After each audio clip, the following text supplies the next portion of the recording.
Om Shanti. Good morning.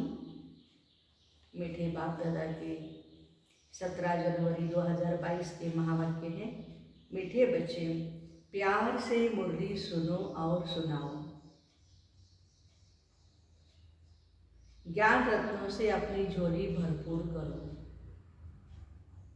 तब भविष्य में राज्य अधिकारी बनेंगे। आज का प्रश्न है, शिव बाबा को भोलेनाथ क्यों कहा जाता है? उत्तर है, क्योंकि शिव बाबा सब बच्चों की बिगड़ी को 1 सेकंड में बना देते हैं। कहते भी है, राजा जनक को सेकंड में जीवन मुक्ति मिली, तो एक जनक की बात नहीं, तुम सबको बाप 1 सेकंड में जीवन मुक्ति दे देते हैं। भारत की बिगड़ी को बना देते हैं, दुखी बच्चों को सदा के लिए सुखी बना देते हैं।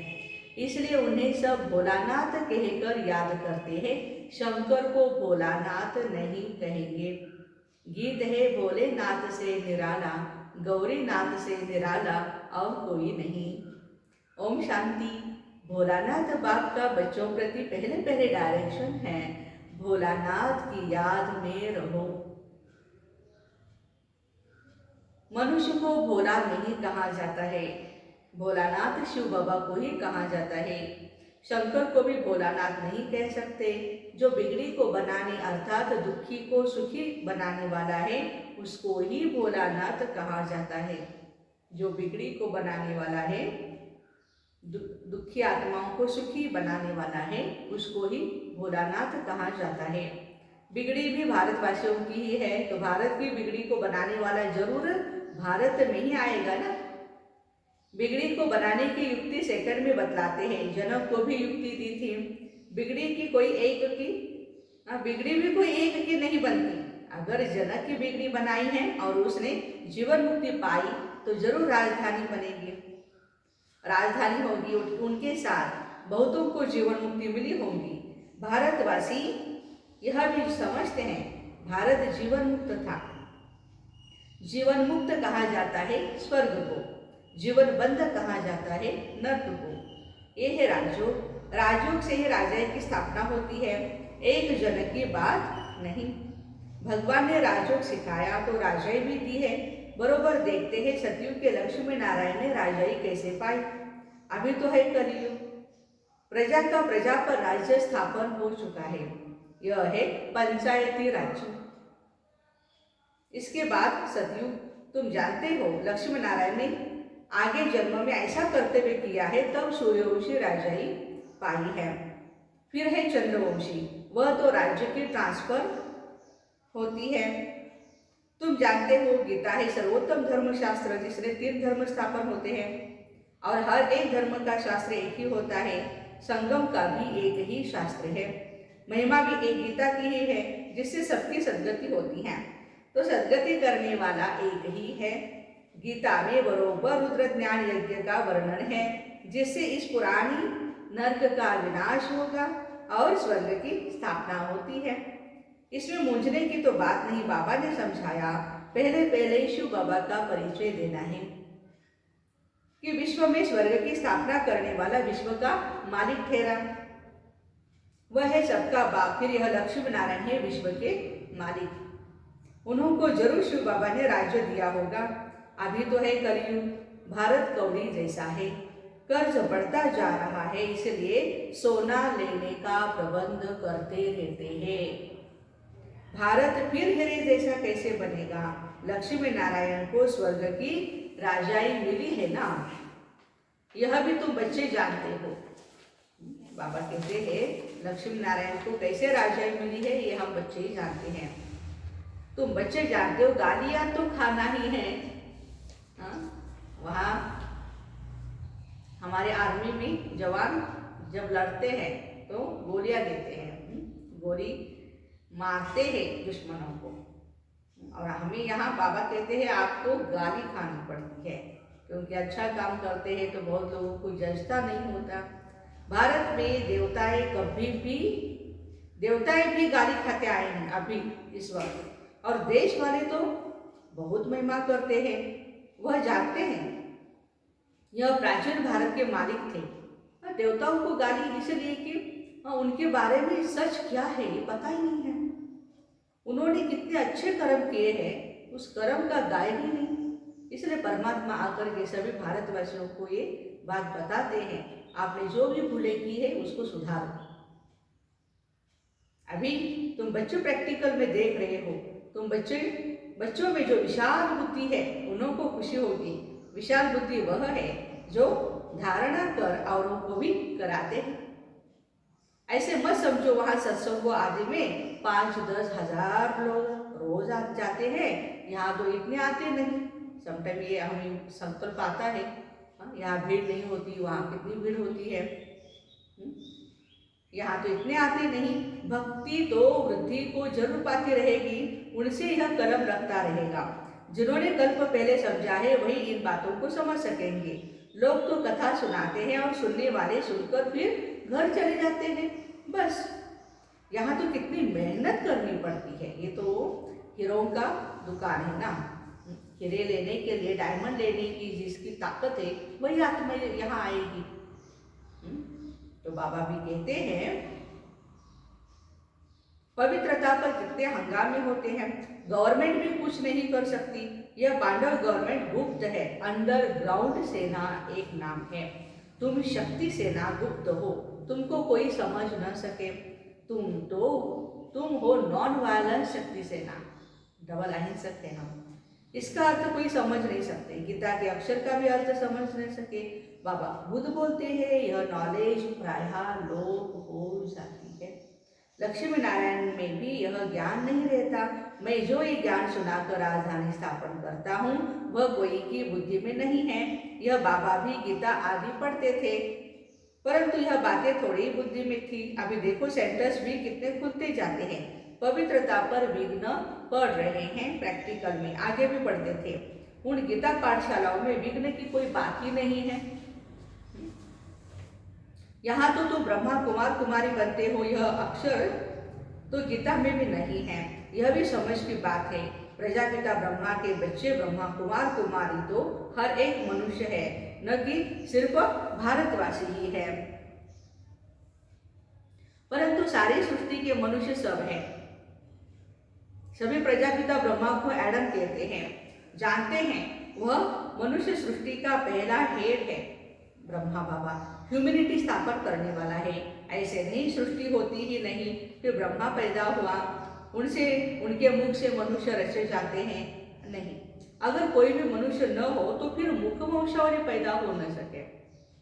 न ब्रह्मा मुख वंशावली न ब्रह्मा कुक वंशावली हो सकती है। सृष्टि तो सारी है, उनकी कलम लगाई जाती है। यह नई नई बातें समझने की है, किसकी बुद्धि में बैठने में थोड़ा सा टाइम लगता है।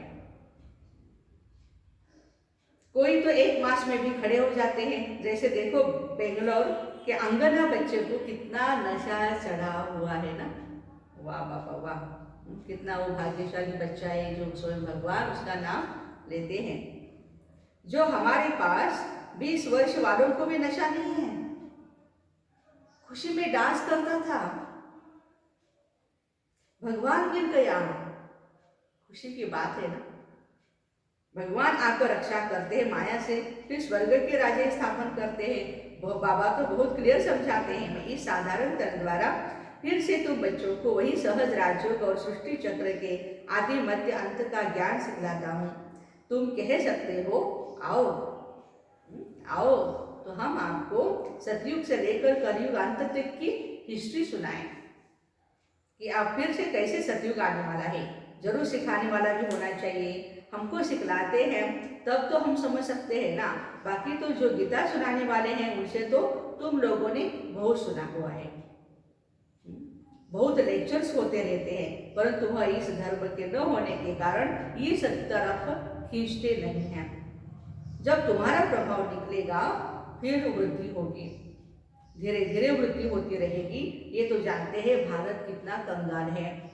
मनुष्य भूख मरते हैं, बहुत दुखी होते हैं, भगवान की भक्ति करते हैं कि आकर दुख से छुड़ाओ। तुम बच्चे जानते हो सुखी सृष्टि कब होती है। यहाँ तुम बच्चों की झोली भर रही है इन ज्ञान अविनाशी ज्ञान रत्नों से। आगे तो सब सुनते सुनाते थे, परंतु उसमें झोली भरने का प्रश्न नहीं है।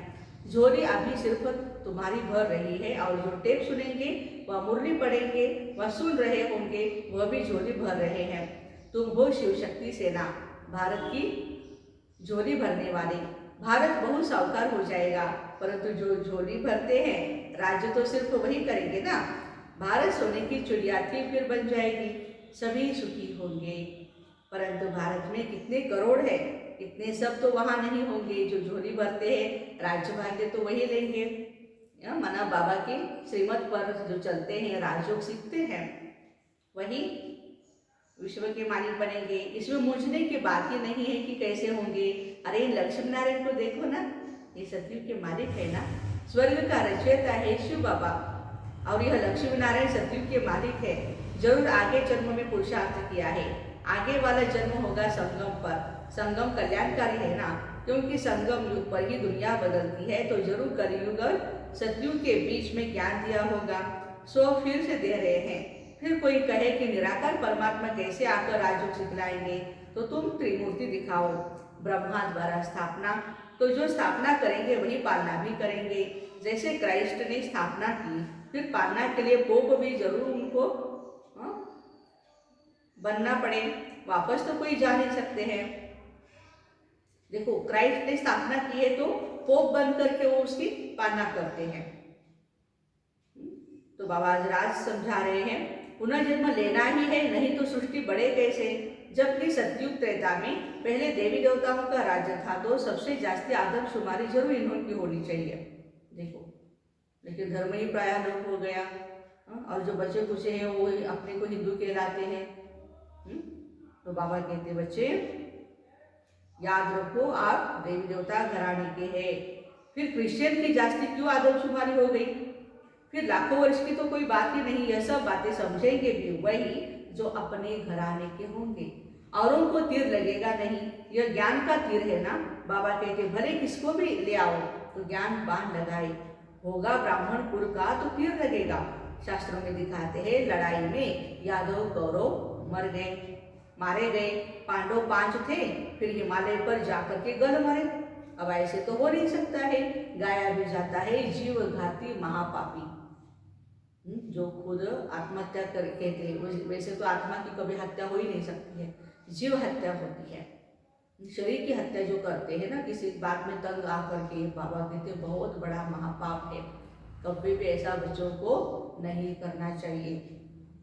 आत्मा का कभी भी घात नहीं होता है।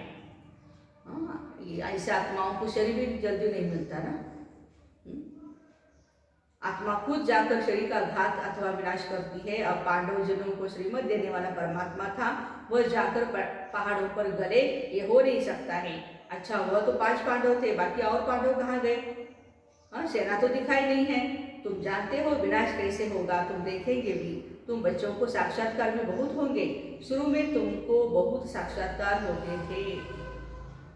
ज्ञान की जब रचना हुई, यज्ञ की रचना हुई, और उस समय आदि रत्नों को देखा ना, कितने अनुभव सुनाते, कैसे कैसे साक्षात्कार हुए। कभी लक्ष्मी को, कभी नारायण को इन्वाइट करते थे, कितने साक्षात्कार होते थे। फिर पिछाड़ी के टाइम जब हाहाकार होगा तो फिर तुमको साक्षात्कार होंगे, हंगामे होंगे, तो तुम बच्चे आकर के यहाँ इकट्ठे होंगे। इसलिए मधुबन में जास्ती मकान बनाते रहते हैं। फिर तुम बच्चों को इस साक्षात्कार से खुशी में लाते रहेंगे। परंतु मासी का घर नहीं है जो सब यहाँ आ जाए।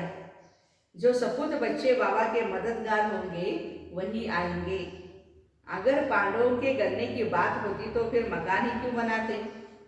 अभी इस लॉकडाउन के कारण में भी देखो कितने भाई बहनों ने मधुबन में जाना कैंसिल किया। 18 जनवरी महाराष्ट्र का ग्रुप। तो बाबा कहते हैं कि भाई आप मददगार है, ऐसी बात नहीं है कि आप मधुबन नहीं पहुंचे तो मददगार नहीं है। लेकिन बाबा कहते हैं कि मकान इसलिए बनाए जा रहे हैं कि लास्ट मोमेंट में बाबा के सारे बच्चे आएंगे और यहाँ पर ही अपना शफा लेंगे। कोई भी बात में पूछते हो तो अन्य बच्चों से पूछ सकते हो, नहीं तो यह ब्रह्मा बाबा बैठे हैं, यह नहीं बता सकता है तो बड़ा शिव बाबू बैठे हैं, वो आपको बता देंगे। ये तो समझाया है, अभी बहुत कुछ समझने का बाकी है। सारे चक्र का राज बाबा समझाते रहते हैं, कितनी पॉइंट्स निकलती रहती है। आज हम टाइम पड़ा है तो जरूर और भी समझाना होगा। परंतु पहले मूल बात यह जरूर लिखाना है, एकदम ब्लड से लिखवाना है। हमको निश्चय है कि बरोबर परमपिता परमात्मा पढ़ाते हैं। ऐसे नहीं सिर्फ लिखने से बदल जाते हैं। कहते हैं हमने भी ऐसे ही लिख दिया। जास्ती कोई से माथा नहीं मारना चाहिए। बोलो भगवान वाच। भगवान हम शिव बाबा को मानते हैं ना, वो ज्ञान का सागर है, सत चित आनंद स्वरूप है, उनको अपना शरीर है नहीं। तो जरूर साधारण तन का आधार लेंगे ना। तो पहले पहले बाप कहते हैं मामेकम याद करो, देह के सब धर्म छोड़ मुझे याद करो तो विकर्म विनाश होंगे और मेरे पास चले आएंगे। और चक्र को याद करने से तुम चक्रवर्ती राजा बनेंगे। बाबा कितना मीठा है और बनाते भी देखो कितना मीठा है। सतयुग की निशानियां है, वह फिर रिपीट जरूर होगी। कलयुग भी है, अभी तुम राजयोग सीख रहे हो, विनाश सामने खड़ा है और क्या सबूत देवे। अच्छा मीठे मीठे सिखलते बच्चों प्रति माता पिता बाप दादा का याद प्यार और गुड मॉर्निंग। रूहानी बाप की रूहानी बच्चों को नमस्ते। हम रूहानी बच्चों की रूहानी माता पिता बाप दादा को याद प्यार गुड मॉर्निंग और नमस्ते। वाह बाबा वाह, शुक्रिया बाबा शुक्रिया। धारणा के लिए मुख्य सार, पहली पॉइंट बाप समान बनना है। भगवान आकर माया से हमारी रक्षा करते हैं, इस खुशी में रहना है। दूसरी पॉइंट, किसी भी बात में मूंझना नहीं है।